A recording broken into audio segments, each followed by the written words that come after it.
चलो wrinkle Ben result share कर देंगे। यस रिंकल बेन। हाँ મારું પોતાનું જ રિઝલ્ટ છે।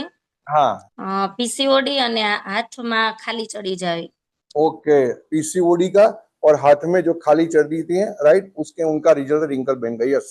જ્યારે મેં બિઝનેસનું સ્ટાર્ટઅપ કર્યું ત્યારે મને આ પ્રોબ્લેમ હતો, એટલે એના માટે મેં સપ્લિમેન્ટરી લીધી હતી સત્તાવરી, ओके, सतावरी, flax oil, flax oil, ganoderma, ganoderma, calcium, calcium, folic iron, folic and iron, allergy 9, allergy 9। જે હાથમાં મને ખાલી ચડતી હતી એના માટે। હા, કેટલા હા, સમયની તકલીફ હતી રિંકલ બેન? અ, પહેલેથી જ જ્યારે મારે પીરિયડ ચાલુ થયા ને ત્યારથી જ આ પ્રોબ્લેમ હતો।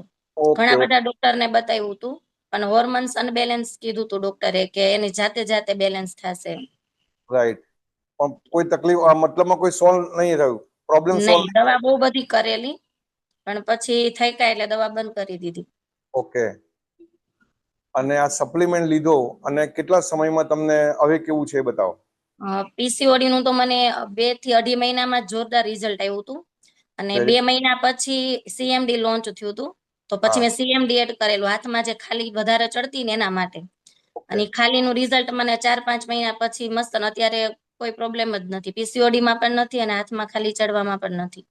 Very good. रिंकल बेन जरा बोलो ने कौन से समय पे लिया था आपने सत्तावरी, फ्लेक्सीड ऑयल? બધી જ સપ્લિમેન્ટરી સવારે સાંજે, કેલ્શિયમ બપોરે 2, ફોલિક આયરન સાથે હતું ને એટલે। ओके, सब सप्लीमेंट है वो सुबह शाम लिया था। सुबह शाम, कैल्शियम दोपहर को 2। यस, और कैल्शियम અને को दो लिया था। અને એલર્જી 9 એક દિવસ ને એક દિવસ સવારે ગરમ પાણી સાથે। ओके, एलर्जी 9 एकांत रे लिया था।